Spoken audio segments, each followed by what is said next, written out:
Okay, so thanks very much, everyone. And so in this session, basically, my plan is to go through these topics.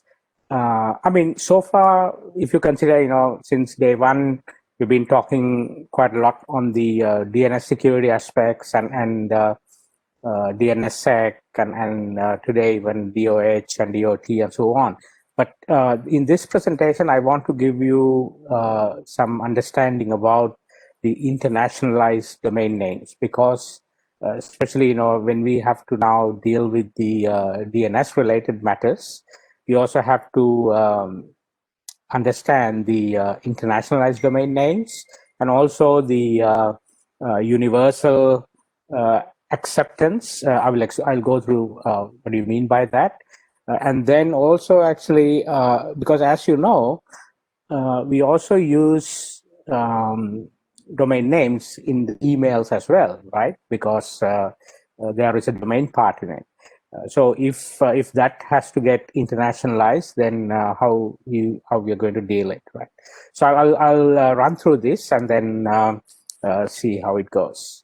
Okay, now at ICANN, we have a program called Internationalized Domain Name Program, and you can see, the objectives basically are to enable deployment of domain names in the local language scripts of global communities in a secure and stable manner. So the things that which are bold here are quite important, which is local language scripts. So traditionally, we have seen the domain names in English, but now we are talking of different local language scripts. Say, for example, in India, you use so many different scripts, right? In say, for example, like in Karnataka, you use Kannada, or in or Devanagari scripts, and so on, right? So you use all these different language scripts, and also very important to know about this secure and stable manner, because it is important to preserve the security of DNS. So these are two key things. So together with the community, there have been a lot of work happening around this.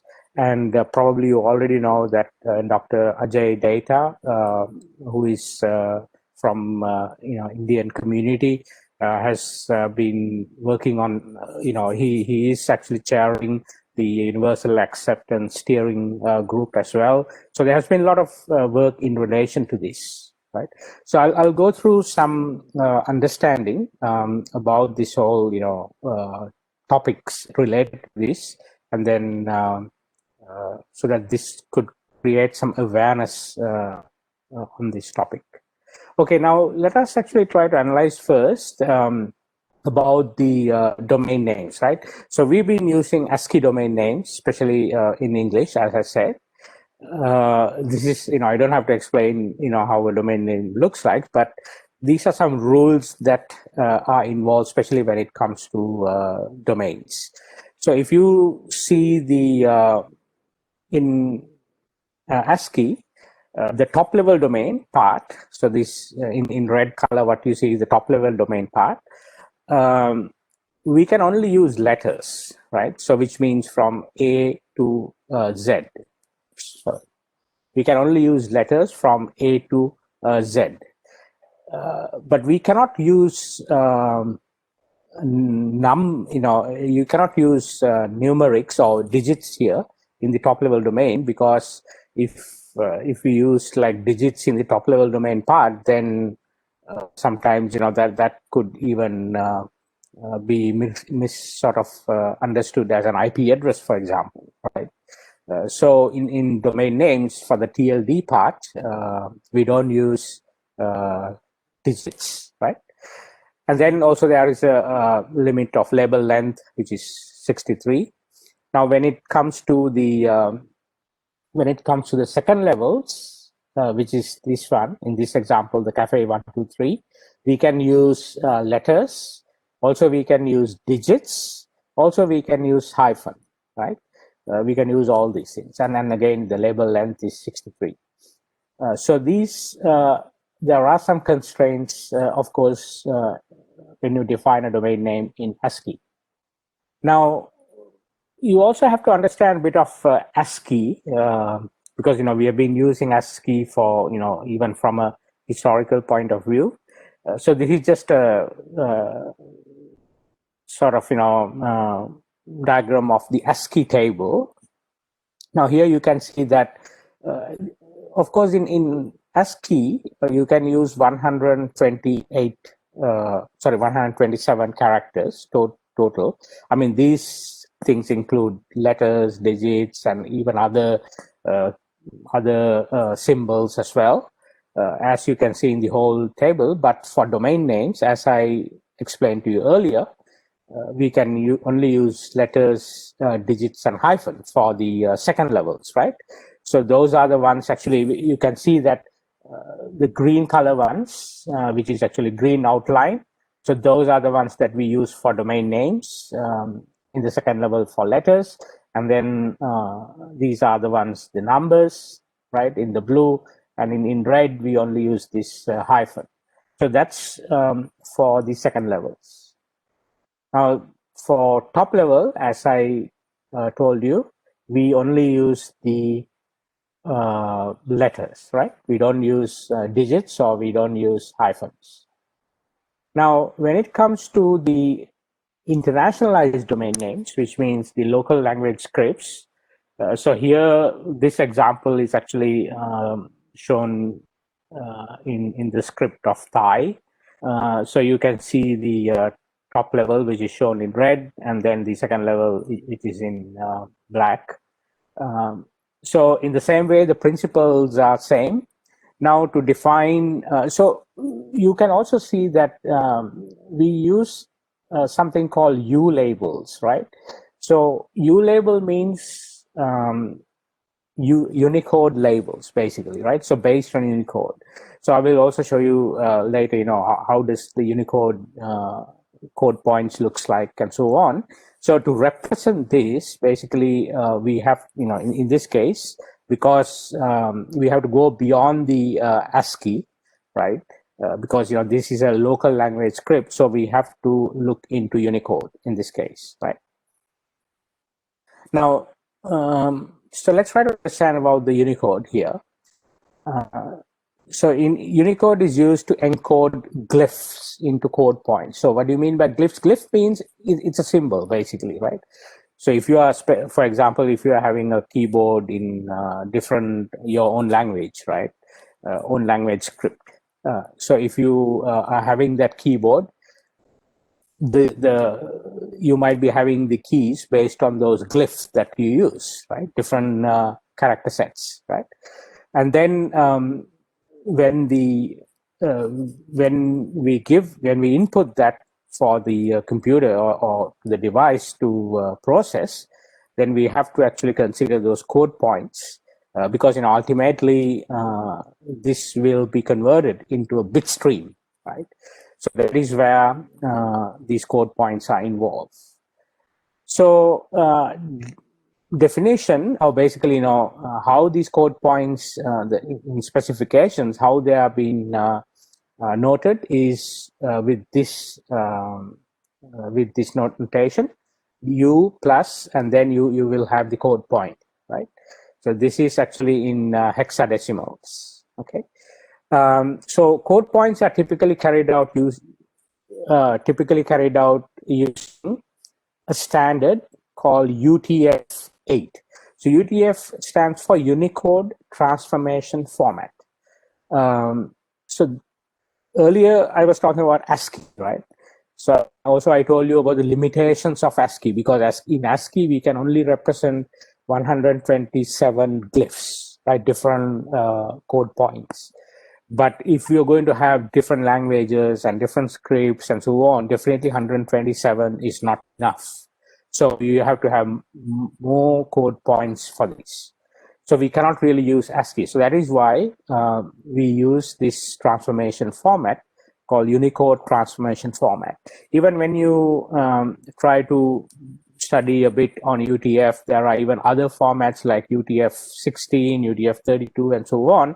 But UTF-8 is the most optimized format because you can represent this, all these other glyphs in sort of variable bytes format, right? So that is why actually we use UTF-8.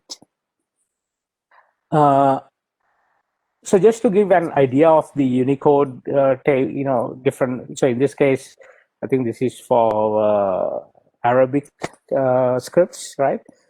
So you can see that all those glyphs, different glyphs in the language, in the script, you can define by a Unicode format. So that you have to, if you're considering this glyph, so this would be the Unicode, there's a code point for that, like 0600, right?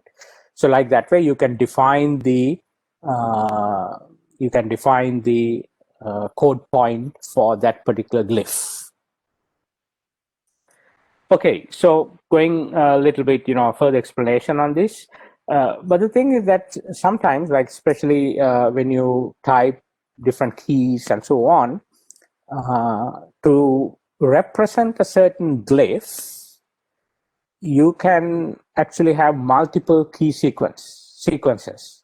Say, for example, consider this glyph, right? So this E with an accent, you can see that the E with an accent on the top.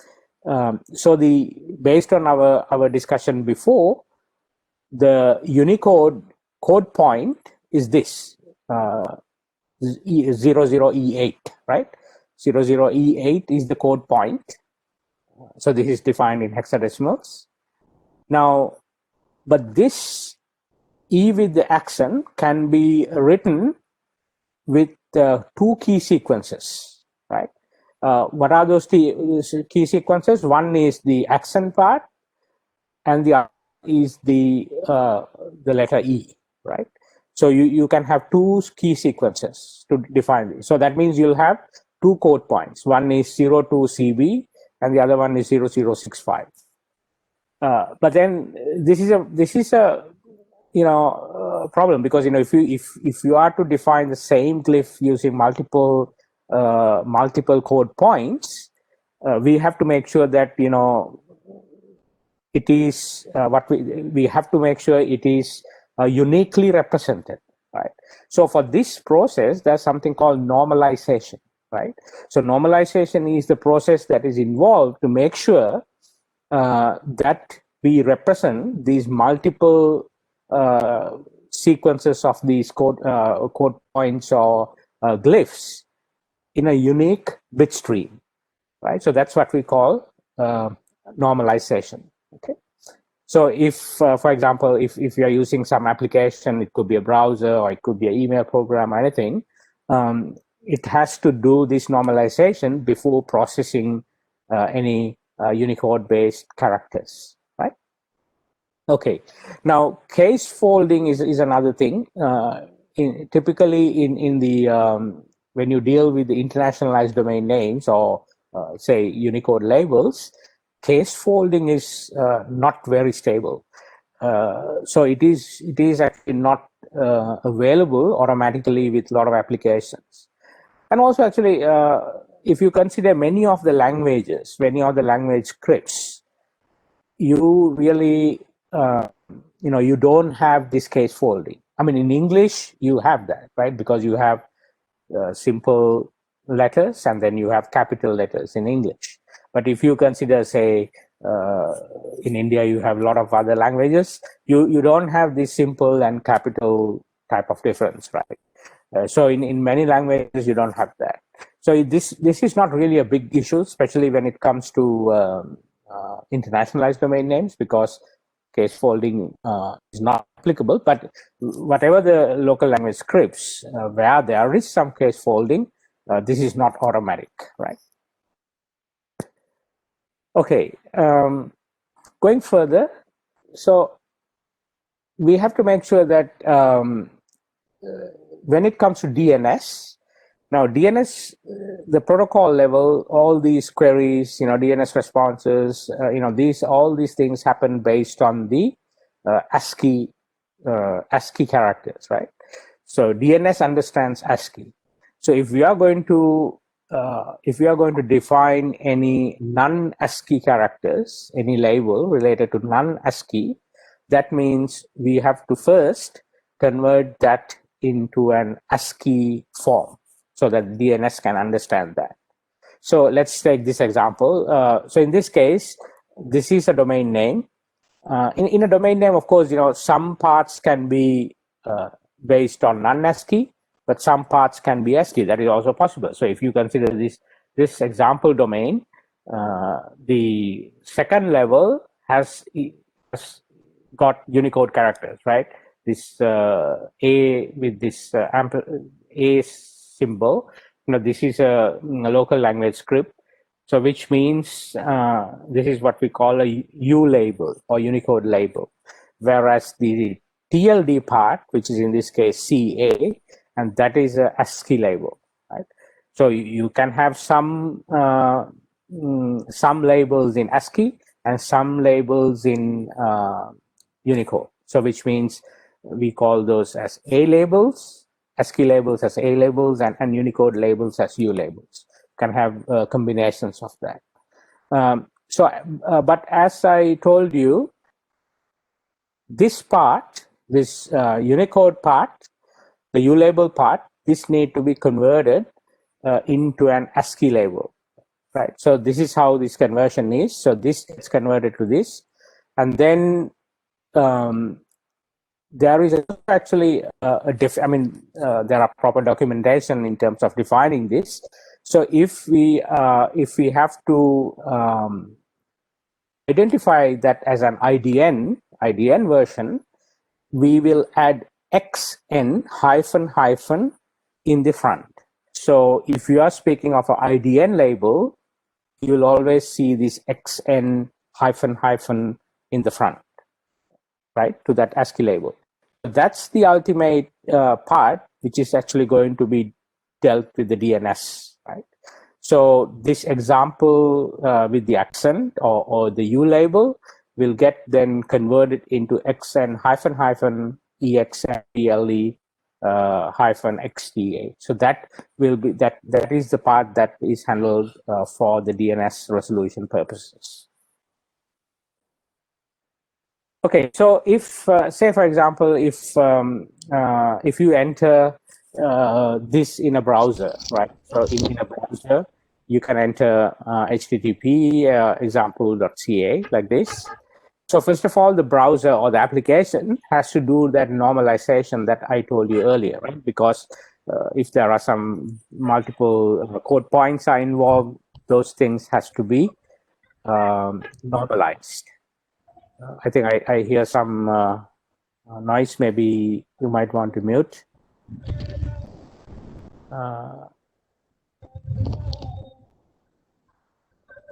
Hello. I see someone is speaking now, I think.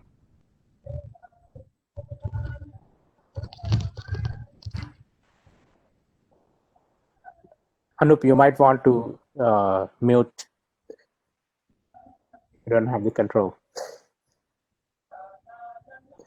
Okay, let me continue. And then, so the browser would actually convert this.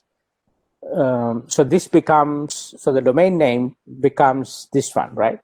XN hyphen, as I explained to you earlier. Now there is, of course, an RFC related to this conversion. So this converted part is what we call a punycode, right? The converted part is what we call the punycode. So this is actually defined in RFC 3492. Okay. So now the browser will, so once it is converted to an ASCII string, ASCII code or a punycode, browser will send a request to look for that IP address, basically, right? I think Rajesh Singh, you might need to mute, right? I'm hearing some noise from that.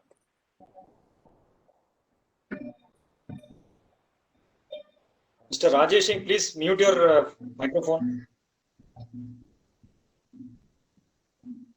Rajesh Singh, please mute it. Mute your microphone. Mr. Rajesh Singh, please mute your microphone.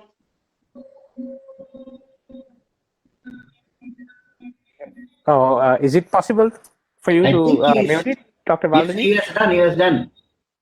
I have Yes, muted it. Champika, you can go ahead. Okay, it's continuously appearing in my screen that Rajesh Singh speaking. No, no, that's what he is already muted. He just Okay, muted. okay, great, thank you.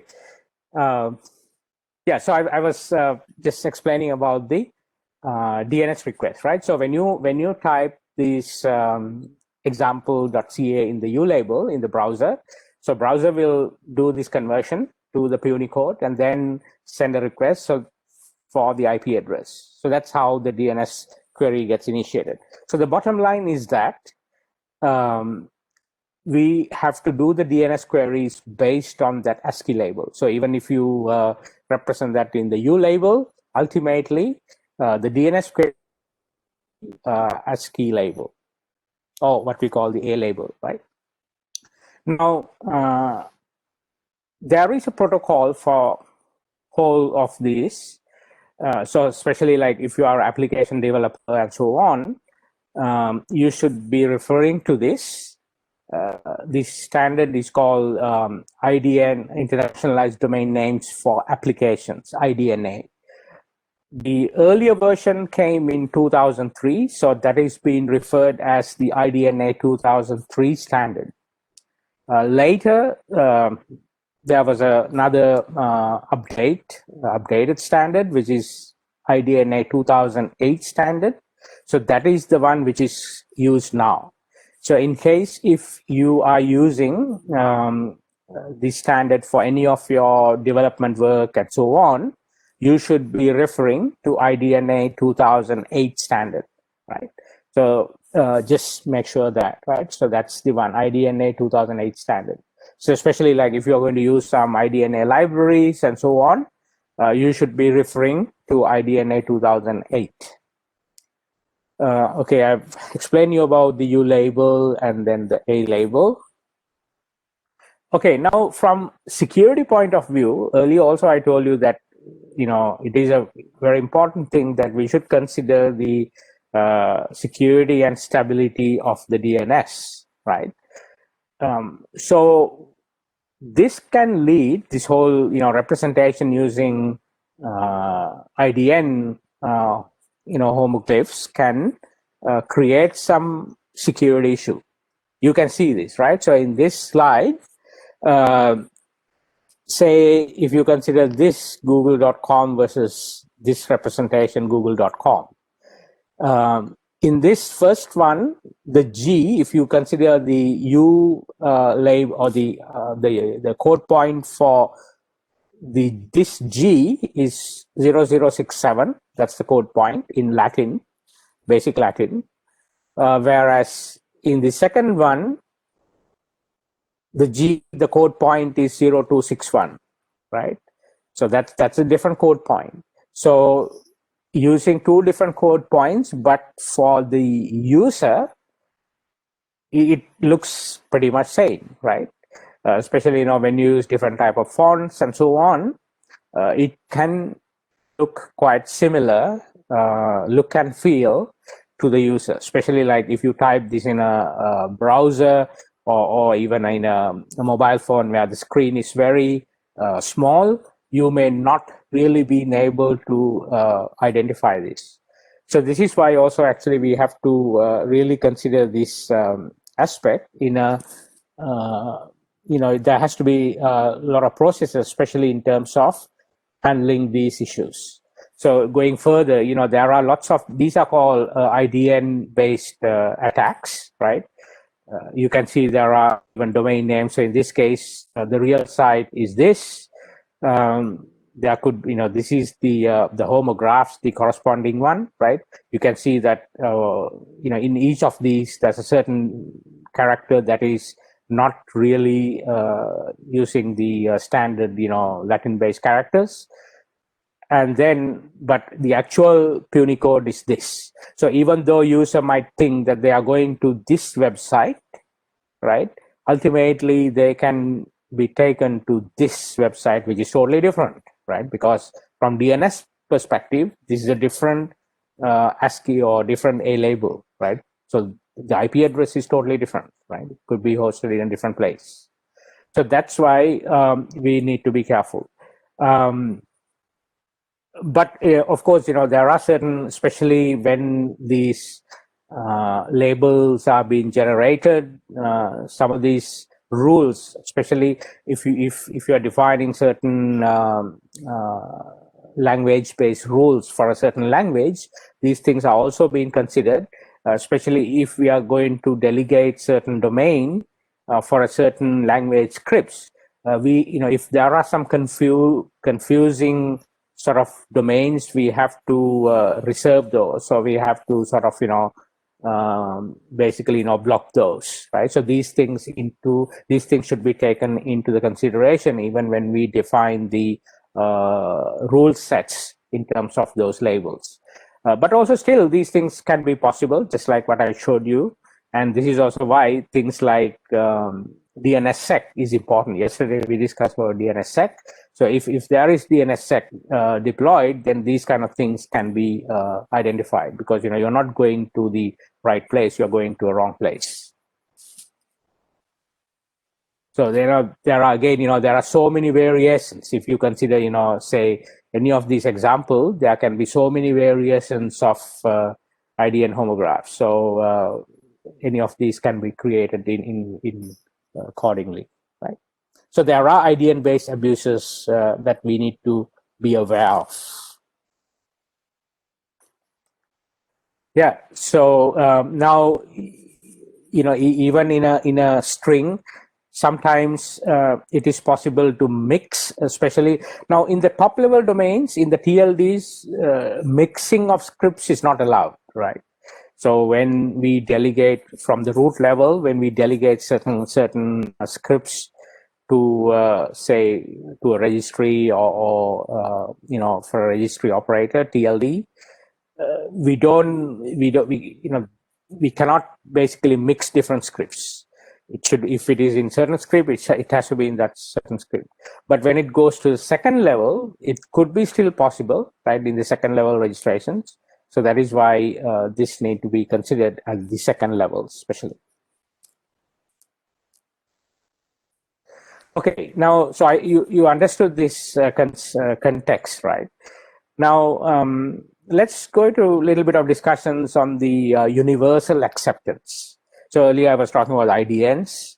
So in universal acceptance, the whole idea here is basically how to appropriately support internationalized identifiers and long top-level domains. So when I say these international identifiers, things like domain names, also things like emails. So these should be supported, these should be accepted in a universal manner. This is what we call universal acceptance. So what are these longer strings TLDs? Now, traditionally, a lot of, we used to have this short of, say, for example, we only used to have these traditional TLDs, generic top-level domains like .com, .net, .edu, and so on. And also country code top-level domains like the two-character country code top-level domains, right? So these were the traditional ones. And then later, because since early days, we use these traditional ones. But like after 2000 or so, we saw that longer TLDs were coming, like .info, for example. And later, like after 2012, new generic top-level domains were introduced. Things like, say, .brands, for example, or .cities. These are called new generic top-level domains. But the thing is, some applications would still, to do parsing. Say, for example, if you are filling an online form, right? It could be a registration form, anything. When you fill that, say if there is a field that asks for the email ID, okay? So if you are giving your email ID based on say the longer TLD, right? So something like this, dot brand. If the application is complaining, that this cannot be handled, if it is not in .com or traditional TLD, then that's a problem, right? So this need to be fixed. And also the other thing is that I told you that, some of the application developers, when they develop these applications, they are, to pass these things, they are referring to a static list of TLDs, because that has been the case traditionally. There were only, when you talk about TLDs, traditionally it was like .com, .net, edu. There are certain number of those, so they would pass based on that. But that should not be the case, because the TLDs have also grown over the period of time since early days. Now the TLDs also have grown up to something like 1,000, nearly about 1,500 top level domains. And by the way, this is not a static list. This list, some TLDs can be added. Say, for example, tomorrow, a new TLD can be delegated in the root level, right? Or maybe an existing TLD can be deleted from the root zone. So the list is kind of dynamic, right? It is not a static list. So that is why we should not be just referring, if you're doing your parsing and things like that, we should really not be referring to a static list. Okay, should be looking at, as I told you earlier, we should be looking at those libraries in IDNA 2008. Okay, so when you speak of then, universal acceptance readiness, we have to support these in all our applications. We have to make sure these domain names should work in our applications. We have to make sure the email IDs should work in our applications.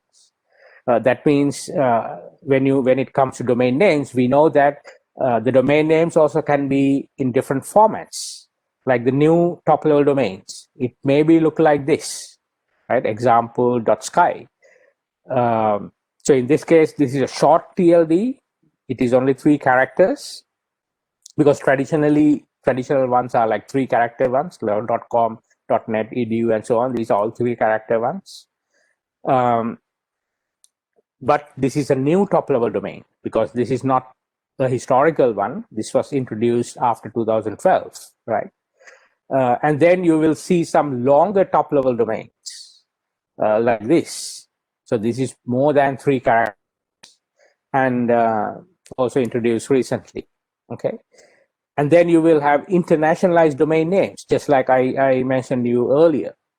So this is represented in Chinese characters, right? So this is the TLD part. And then this is the second level part that includes the glyphs, as well as things like hyphens and so on. So this is an internationalized domain name. And then if you consider the email IDs also can contain different forms, different formats. If you consider this email ID, this is the mailbox part, which is the left-hand side, that is ASCII, that is represented in ASCII label. But the domain part, that's an IDN, that's a U label, or the unique, based on Unicode label, right? You have these accented characters here. But if you consider this email ID, the mailbox is in Unicode format, and the domain part is in ASCII. So like in this one, in Devanagari scripts, you can see the mailbox is in U labels, whereas the domain is in ASCII labels. And then in the same way, you can see some email IDs. This is also in U label. This is also, IDN-based U labels, right? And similarly, also you will see some email IDs are not written in the traditional, in a usual standard way. Usual standard way we write the email IDs from left to right, right? So what you see in the left side is the mailbox, right side is the domain. But there are some language scripts, local language scripts like Arabic, for example, written in right to left. Okay, so the mailbox part is in the right side and the domain part is in the left side, right? So that's not the traditional way. So for example, if you type this email ID in a web form, and if it rejects saying that this is not the standard email ID, that is not right. That is not correct, right? So we have to make sure the application supports all formats of these kind of representations, whether it is domain names or whether it is email IDs. We have to make sure they are being supported in the applications. So this means they are being accepted. The input should be accepted. Also, they should be validated, right? The application should be able to process. Say if these data is being stored in databases, say for example, all these, say consider a registration form, right? So the registration details that you are providing, email IDs and things like that, should, if that has to be stored in a database, yeah, the database also should not be complaining that this is not a valid one, right? So you should be able to understand that. And then if you are displaying that, say in the browser or in application, whatever it is, if you are displaying this, it should also be displaying properly, right? So all these things has to happen. And this is what we call universal acceptance readiness or UA readiness, right? So this needs to be supported. Okay, now let's actually go into a bit of further discussions on the email aspect, right? Now, these things, these are some standard terminology that gets involved with the email IDs. We use things called mail user agents. Simply, they are called MUAs.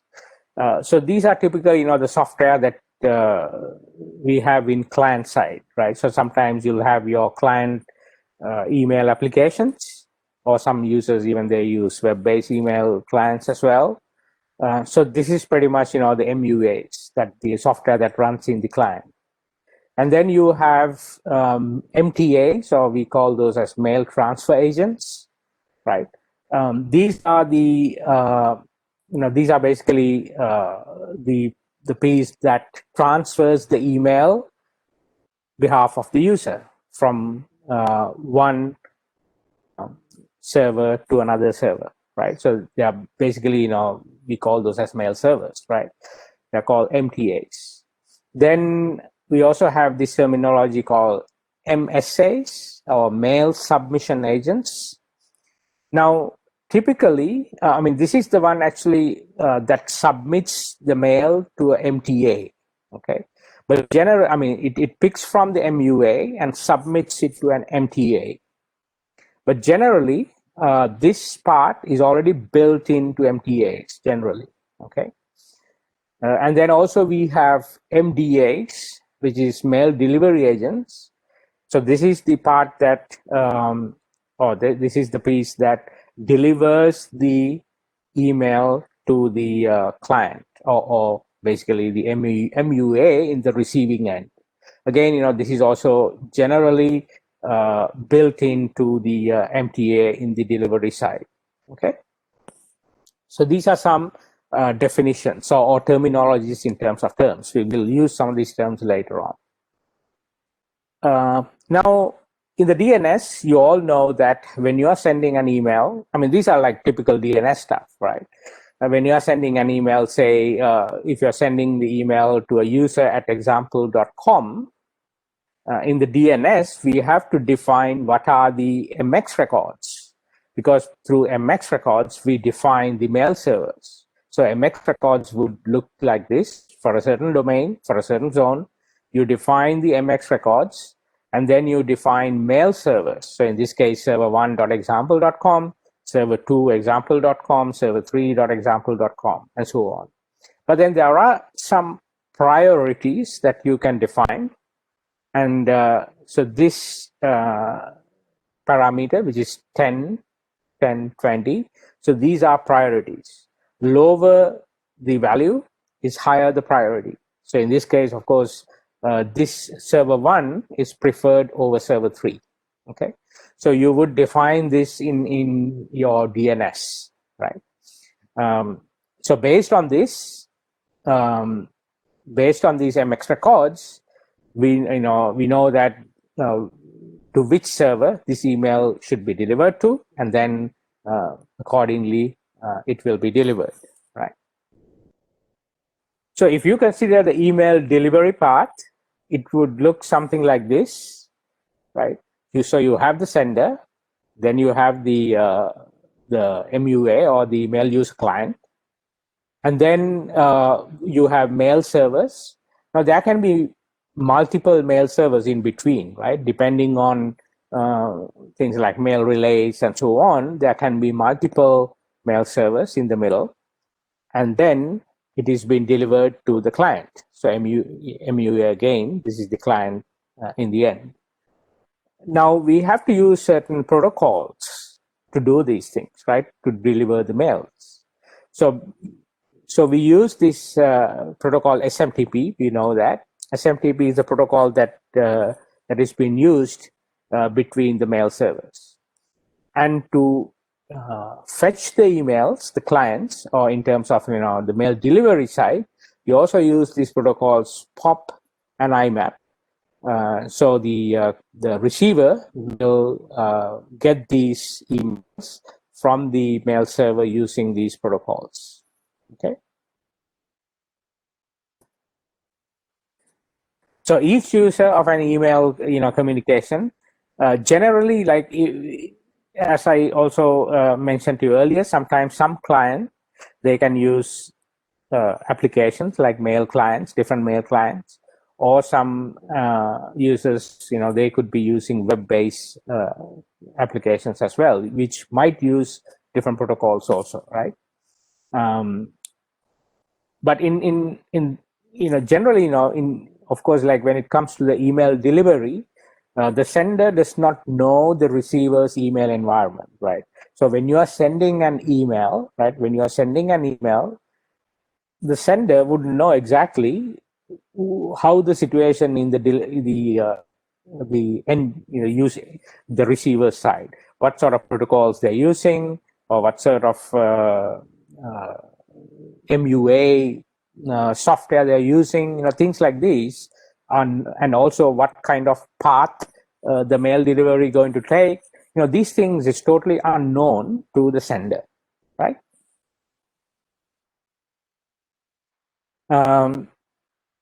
Also, when you send these emails, as I also explained to you earlier, the delivery goes through a chain of email servers. There could be number of email servers in the middle. And we will not know how many servers in the middle. That is totally unknown, right? We don't know. When we send the email, we don't know that, okay? And also, we don't know the path. As I told you earlier, like in the MX records, we define different mail servers with different priorities. So, for example, if one of those servers are down, it could be delivered to the other server, right? And then the path could be totally different, right? So we really don't know these details in the starting, right? And also we have to understand the fact that, say, for example, you send an email now to a certain recipient, you send an email at this point of time, say after 5 or 10 minutes, you send another email to the same recipient and not assume that it will take the same path, right? Because even within a very short time interval, it could be taking different paths, based on different, different routing sequences, and also actually different priorities in the mail servers, different load balancing requirements, and so on. It could be taking different paths, right? So also the features that are supported by each email server is also unknown, right?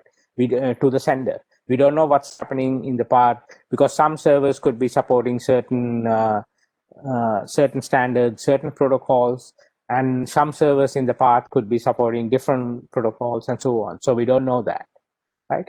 So we will only get to know this only once, one hop before. Say, for example, if you're talking between two mail transfer agents, right? Just before the next hop, the one before that, only the mail server will get to know that these are the standards, these are the standards supported by the next hop or the next email server, right? Okay, so these are some of the usual aspects of email communication when it comes to the regular sending emails and so on.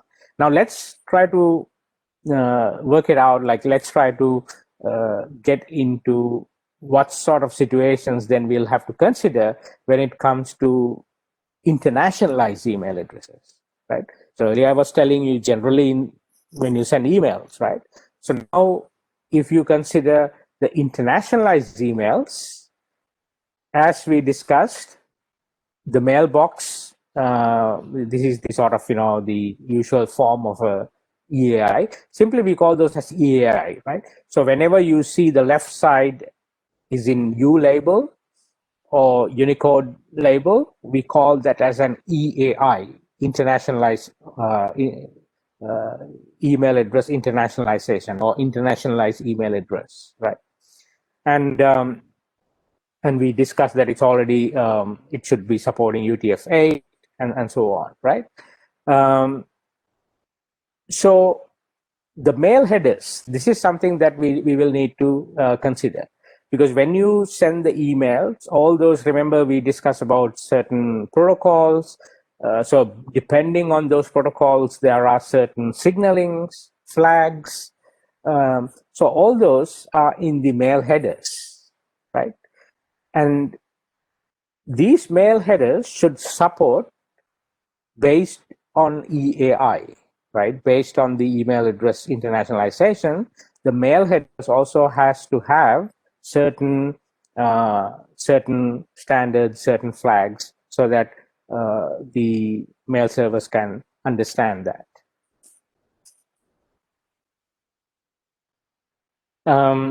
So the problem now is some of the email servers, now we discussed that there can be many mail servers in between during this part. So some of those mail servers may not be supporting EAI. That's a problem. So say, for example, you have certain number of mail servers in the path. In between, if one of those mail servers does not understand the U labels, right? If one server doesn't know exactly what are these local language scripts, then we have a problem there, right? Because then, there is, we cannot negotiate because the protocols are not supported, right? This is where we have to actually, especially when we deal with EAI or email address internationalization, we have to have a certain flag which is being supported by SMTP, okay? And that flag is actually called, that option is called SMTP UTF-8. If you refer to some old documentation, some RFCs, you will find this flag also as UTF-8 SMTP, but the updated version is SMTP UTF-8, right? So we have to make sure that if during the communication between two mail servers, MTAs, SMTP headers should support this signaling, which is SMTP UTF-8, right?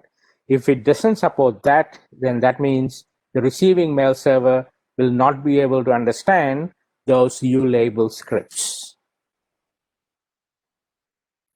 Okay, so what are the changes, changes to the protocol because of EAI then?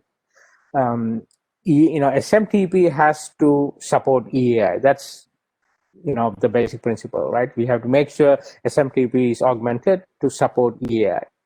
And then it should have that signaling flag, which I told you earlier, SMTP UTF-8, right? And then the other requirement is that all SMTP servers in the path, they should also support EAI so that we can successfully deliver the email, right? So that's the requirement. Also, when it comes to the email delivery, I also told you that there are protocols like POP and IMAP and so on, because these are the protocols in terms of delivery. The client would, communicate with the MTA in terms of receiving the emails, right? So even with POP and IMAP, we have to make sure that they can properly support EAI. Also, that signaling flags should be there to support EAI. It is also actually there is some provisioning in the standard to do some half support, which means like sort of downgraded support. Say if the if the MTA, if it's going to deliver this to the MUA, what it can do is it can downgrade this and then deliver that to the client. But then this is not really recommended, because if you downgrade, then the client will not really see the full characters, because the thing is that application cannot read these things. It could display these characters, can be displayed in things like boxes and so on, because it cannot be implemented. I mean, it cannot be interpreted, right? It cannot be interpreted, and so it could be displaying differently. Also, if the user try to say reply to the sender, it's not going to work and so on. So this is not really the downgraded version. Half support is not really recommended. Again, so in terms of protocol changes, we have to have this, as I told you earlier, we need to have this signaling flag SMTP UTF-8. So this should be there in the hello message. So this is the, usually when the mail servers start communicating, it sends a hello message. So this is actually extended hello message, where you have the extended SMTP version, ESMTP, right? And then basically these flags should be supported in the headers as well. So this is just an example to show that how this communication happens. So you can see the sender and the receiver. And so let's say for sort of, understanding purpose, if you consider the email communication between these two MTAs, right? So you have, you have these two MTAs, one is a sender and the other one is a receiver. And the protocol we use is SMTP or ESMTP, right? And so this is how the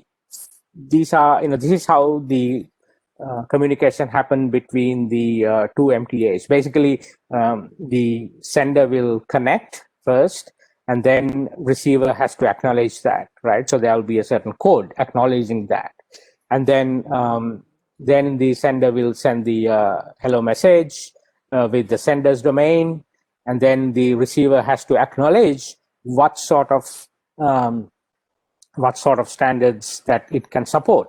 Say, for example, if it can support the attachment and things like that, it should actually say, okay, it can support 8-bit MIME.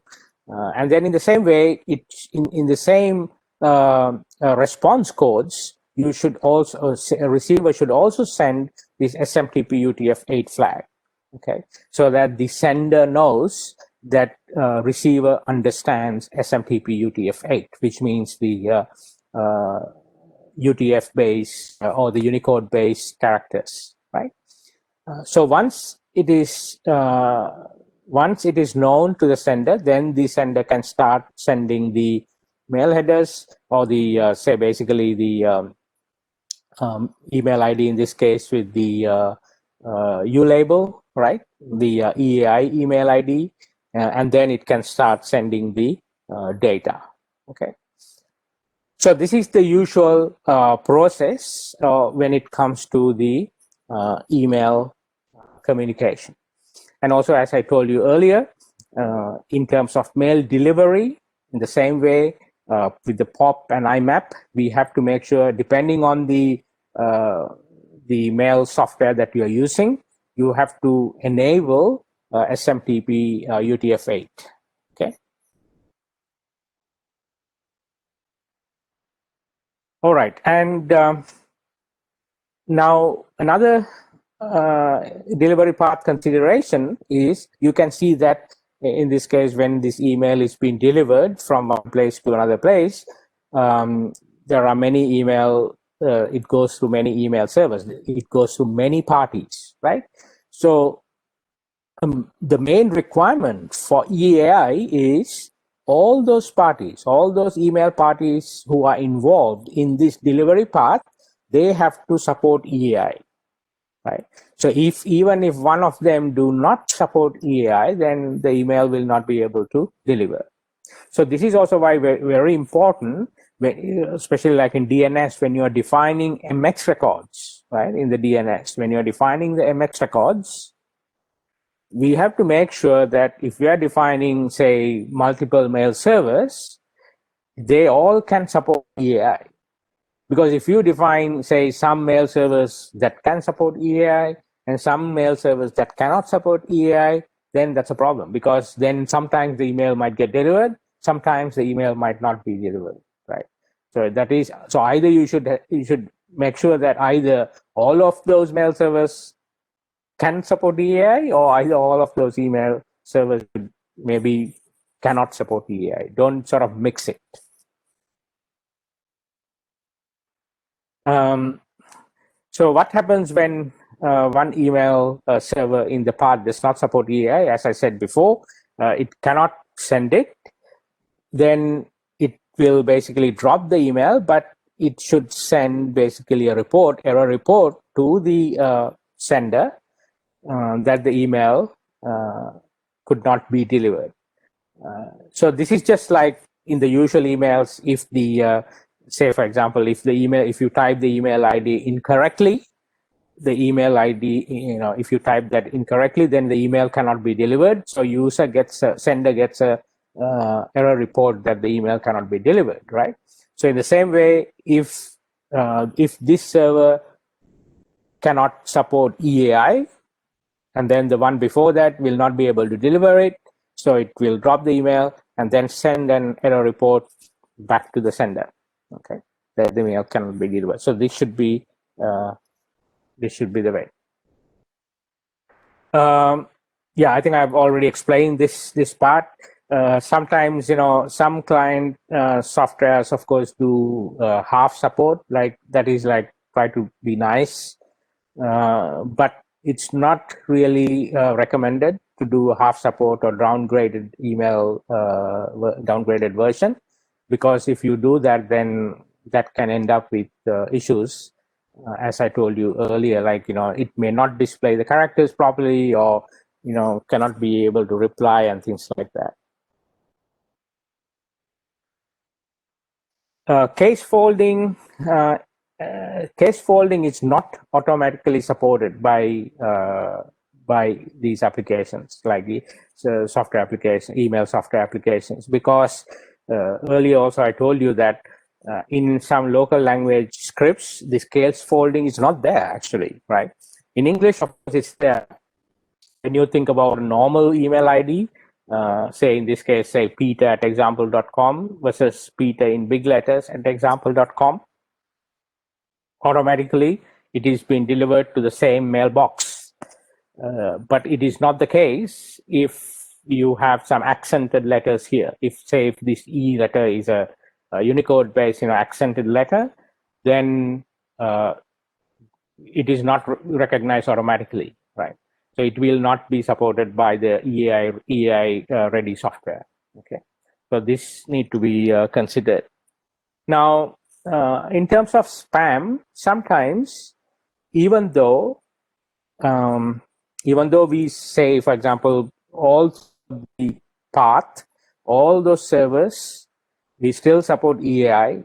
All the servers, MTAs can understand EAI. They have EAI support, and even the mail delivery agents, POP, IMAP servers can support EAI.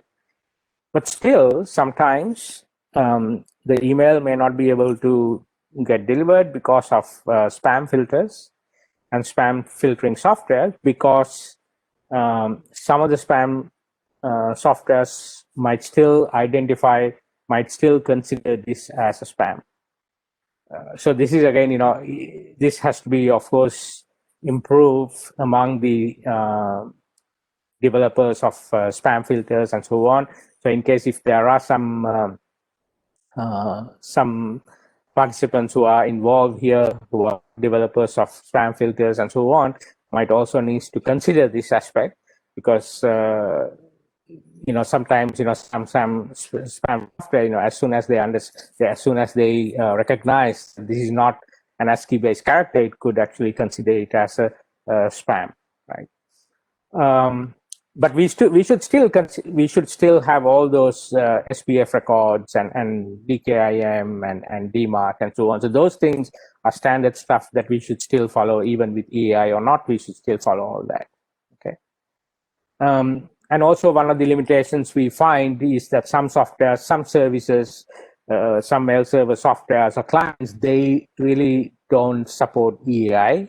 So especially, again, this is something that you will have to consider if you are deploying any mail server softwares and things like that. Consider whether there is EAI support in terms of your mail server software, right? Also, I actually want to just to sort of give you an idea about the current situation as well. I mean, current in a sense, like out there, what's happening.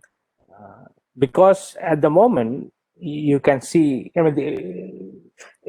first of all, like from ICANN point of view, I told you that there are a lot of community initiatives, work happening in the space of IDNs, the universal acceptance, UA, EAI, and so on, right? So there is something called UASG, Universal Acceptance Steering Group, right?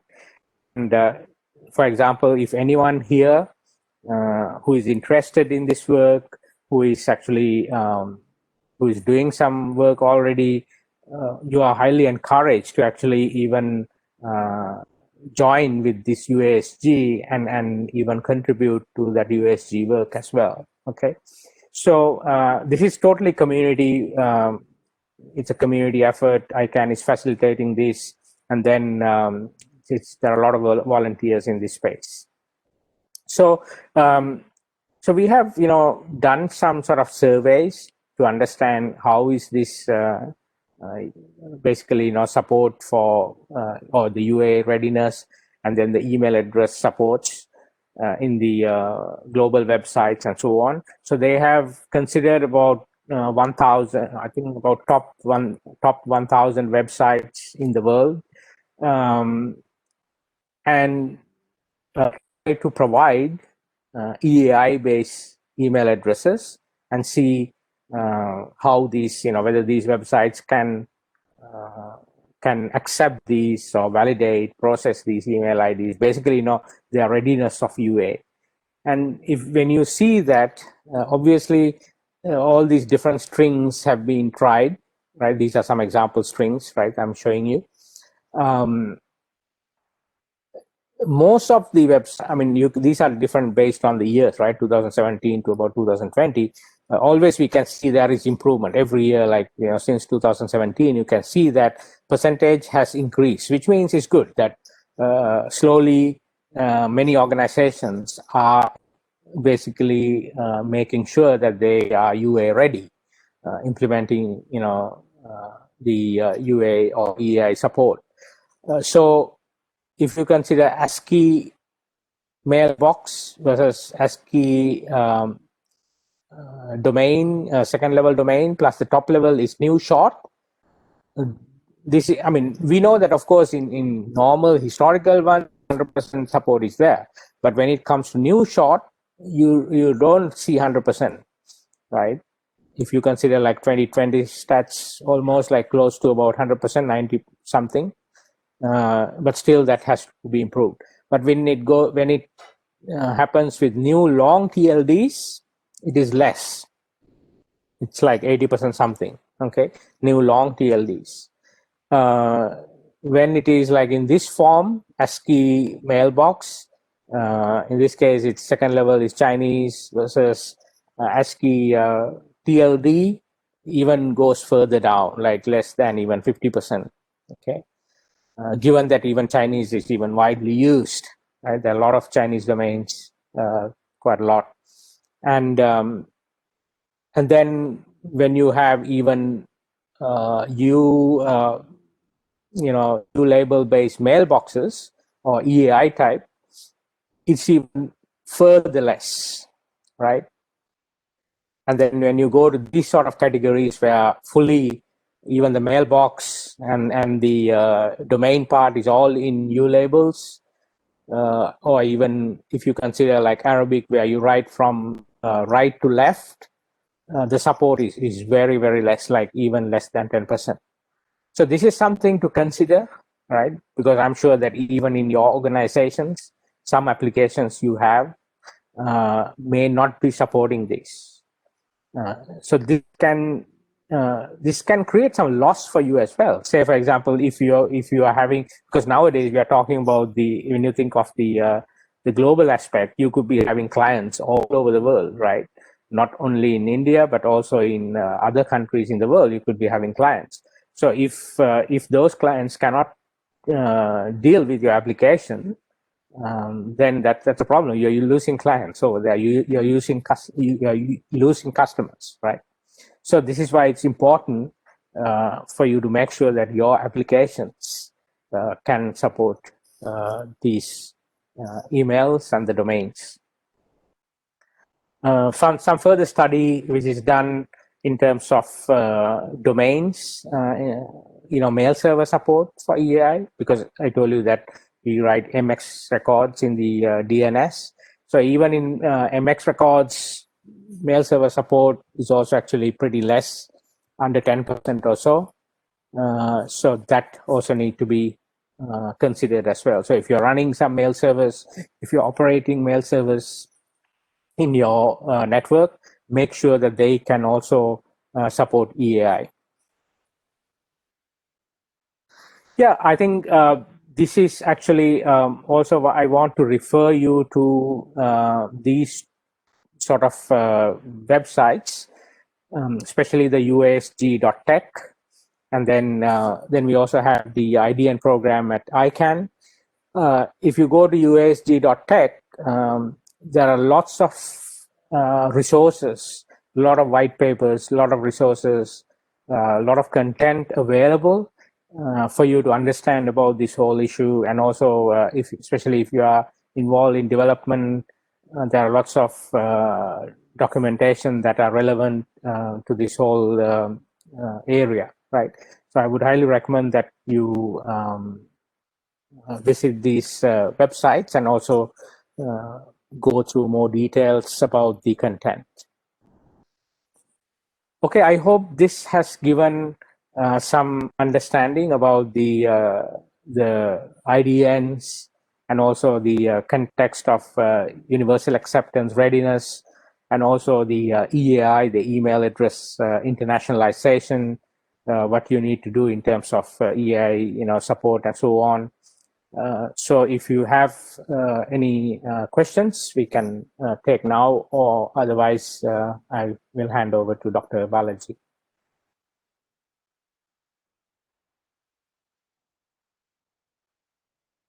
Thank you, sir. Thank you, Champika, for the covering the important topics of EAI, which has been gaining a lot of attention recently. Chat box, and if there are any queries, we'll take it up. Okay.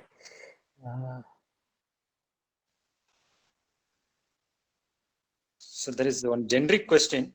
So you can I hope you are able to see that. I have seen malicious TLD. Is that the one? Yeah. Oh, yeah, correct. Malicious That is the one. Yeah.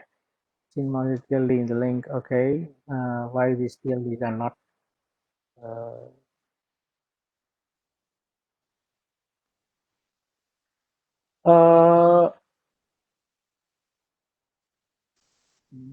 So it doesn't mean. Okay, let me check actually this link.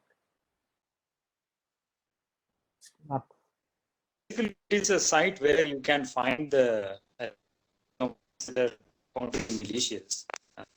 okay. Let me have a look.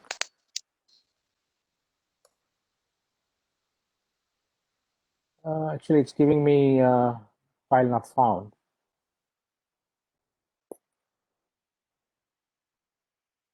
Can you access? It says file not found. Basically, this website gives periodic list of domains which are considered to be malicious. So, basically, I said the word considered. So, whether it is truly malicious or not has to be. Okay, so I think probably because this is as from the domain I can see this is spam house, and usually what they do is doing the black they have certain blacklists and so on. So typically what happens, say from a certain TLD, if there are a lot of malicious activities. So when I say malicious activities, these could be things like say hosting malware, or even phishing sites, or even say sending a lot of spam from those domains. So in these sort of situations, they will have a lot of these reputation feeds, right? So a lot of organizations apply filters based on these reputation feeds.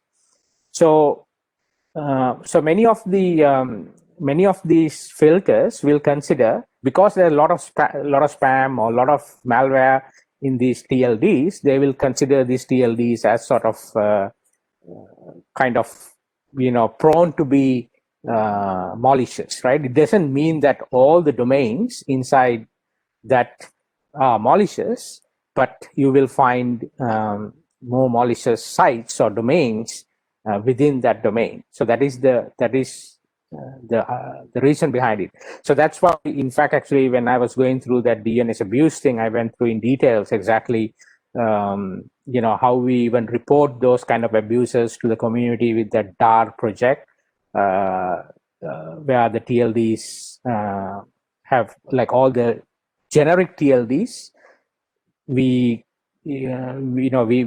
go through that data and we provide the reporting so that everyone can understand how much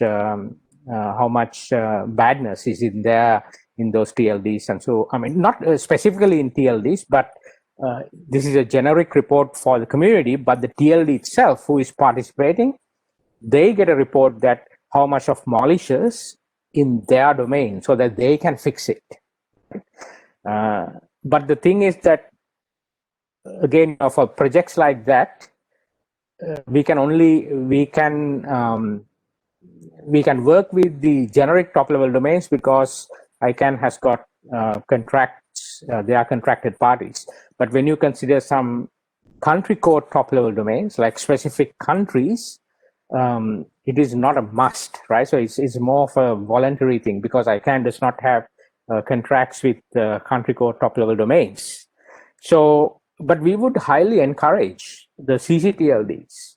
So if again, if there is someone who is joining from a CCTLD here, say for example, like .in, for example, it is quite recommended that you are welcome to join projects like these, so that when you say for example, if you are joining the DAR project, you will get a report of how much of badness or malicious, because we measure things like botnet, spam, malware, and things like that, phishing, and so on within that measurements.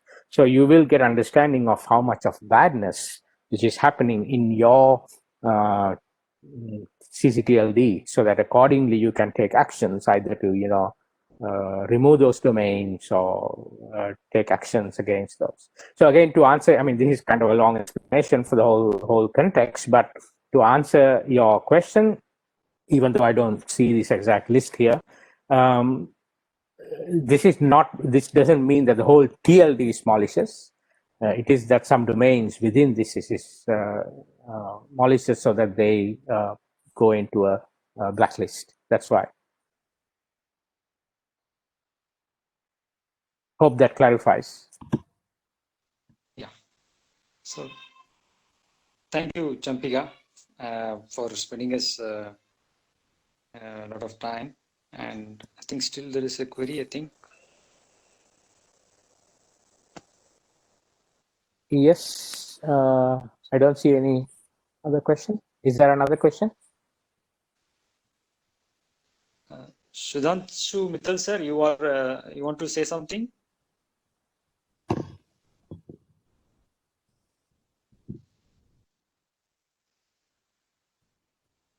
No, sorry, it got muted by mistake. I was not able Fine, to. sir. Thank you. So thank you, Champika, for this wonderful presentation. And you had given a lot of inputs. And once you share the slides, we'll upload it in the website also.